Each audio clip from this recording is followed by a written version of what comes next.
دل کا یقین اس چیز پہ رکھو کہ یہ کتاب ہماری دنیا اور آخرت کی کامیابی کے لیے اللہ تعالیٰ نے بھیجی ہے، لیکن وہ کامیابی اسی وقت ہی ملے گی جب تم اس کو اپلائی کرو گے اپنی لائف میں.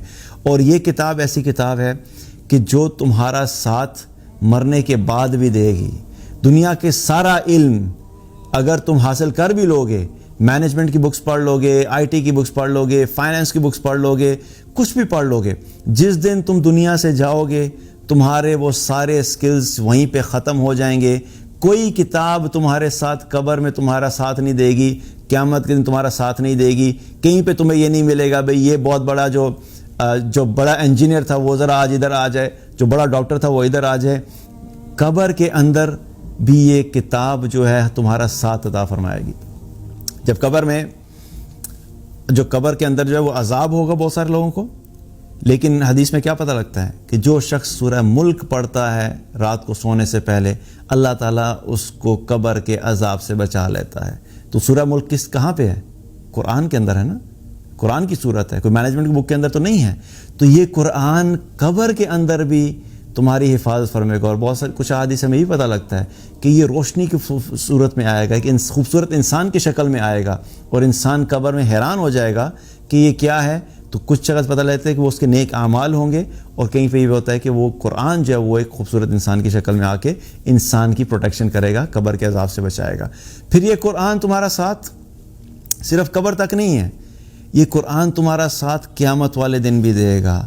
قیامت کا دن ایسا دن ہے جو بڑی ہولناکی کا دن ہے، بڑی وحشت کا دن ہے.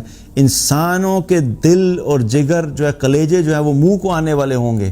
اس دن کی ہولناکی کو دیکھ کر ہر انسان جو ہے ایک ہیبت کی حالت میں ہوگا. لیکن یہ وہ دن ہوگا کہ جس انسان نے قرآن کو اپنی زندگی میں اپلائی کیا ہوگا، یہ قرآن قیامت والے دن اس کے حق میں گواہی دے گا. حدیث سے ہمیں پتہ لگتا ہے کہ قرآن انسان کے یا تو حق میں گواہی دے گا یا اس کے خلاف گواہی دے گا. کس کے حق میں گواہی دے گا؟ جس نے قرآن کو اپنی زندگی میں امپورٹنس دی ہوگی، جو قرآن سے کنیکٹڈ رہا ہوگا، جس نے قرآن سے اپنی گائیڈنس لی ہوگی. قیامت والے دن یہ قرآن جو ہے اس انسان کے حق میں گواہی دے گا. اور جو شخص جو ہے اس قرآن کو چھوڑ دے گا یہ اس کے خلاف گواہی دے گا. ایک اور حدیث سے پتہ لگتا ہے کہ یہ قرآن جو ہے، جو انسان اس قرآن کو اپنی زندگی میں اپلائی کرنے والا تھا، اس ساتھ کنیکٹڈ رہتا تھا، یہ قیامت والے دن اس کا ہاتھ پکڑ کے اس کو جنت تک لے کر جائے گا. ہاتھ پکڑ کے جنت تک لے کر جائے گا.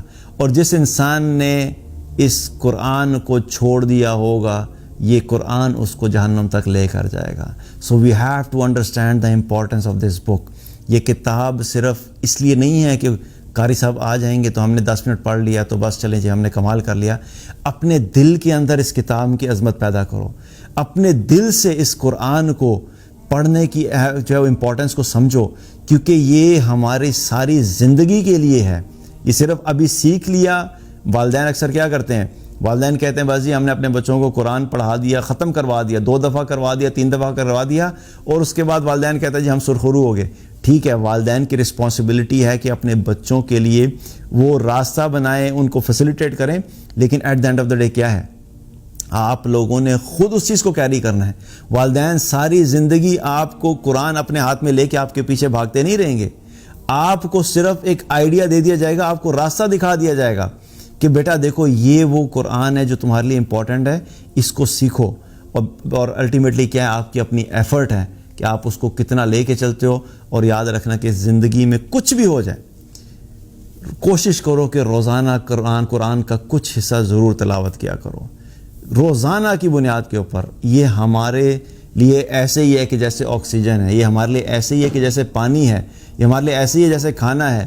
جیسے کھانے کے بغیر ہم زندہ نہیں رہ سکتے، آکسیجن کے بغیر ہم زندہ نہیں رہ سکتے، پانی کے بغیر ہم زندہ نہیں رہ سکتے. ایک مسلمان کی زندگی کا کوئی کانسیپٹ نہیں ہے اگر اس کی زندگی کے اندر قرآن نہیں ہے. ایک مسلمان جب قرآن کو چھوڑ دیتا ہے تو وہ حقیقت میں اندر سے ختم ہو جاتا ہے، وہ مر جاتا ہے، وہ چلتی پھرتی ایک گوشت اور ہڈیوں کا مجموعہ ہوتا ہے، لیکن اصل میں اس کے اندر کی زندگی ختم ہو چکی ہوتی ہے. تو قرآن ہمارے لیے لائف لائن ہے، ایک مسلمان کے لیے لائف لائن ہے، اور کبھی بھی ایک مسلمان قرآن کے بغیر اپنی زندگی کو امیجن بھی نہیں کر سکتا. تو یہ چیزیں یاد رکھو کہ لائف کے اندر چیلنجز آئیں گے، لائف کے اندر پرابلمز آئیں گے، لائف کے اندر بہت بڑی بڑی سچویشنز آئیں گی جس میں تمہیں سمجھ نہیں آئے گی مجھے کیا کرنا ہے. اور جو انسان قرآن سے کنیکٹڈ ہوتا ہے، یہ قرآن اس کو مایوسی کے دنوں میں، اندھیروں کے دنوں میں، پریشانیوں کے دنوں میں، غفلت کے دنوں میں بھی یہ قرآن انسان کو پل آؤٹ کرتا ہے. اس قرآن کے اندر اللہ نے ایک خاص طاقت رکھی ہے، اس کے اندر ایک ایسی انرجی رکھی ہے، ایک ایسی موٹیویشن رکھی ہے کہ جب مسلمان اس کو پڑھتا چلا جاتا ہے تو اس کے ذریعے سے اللہ سبحانہ تعالیٰ جو ہے اس کو ان مشکلات سے بھی نکالتا ہے.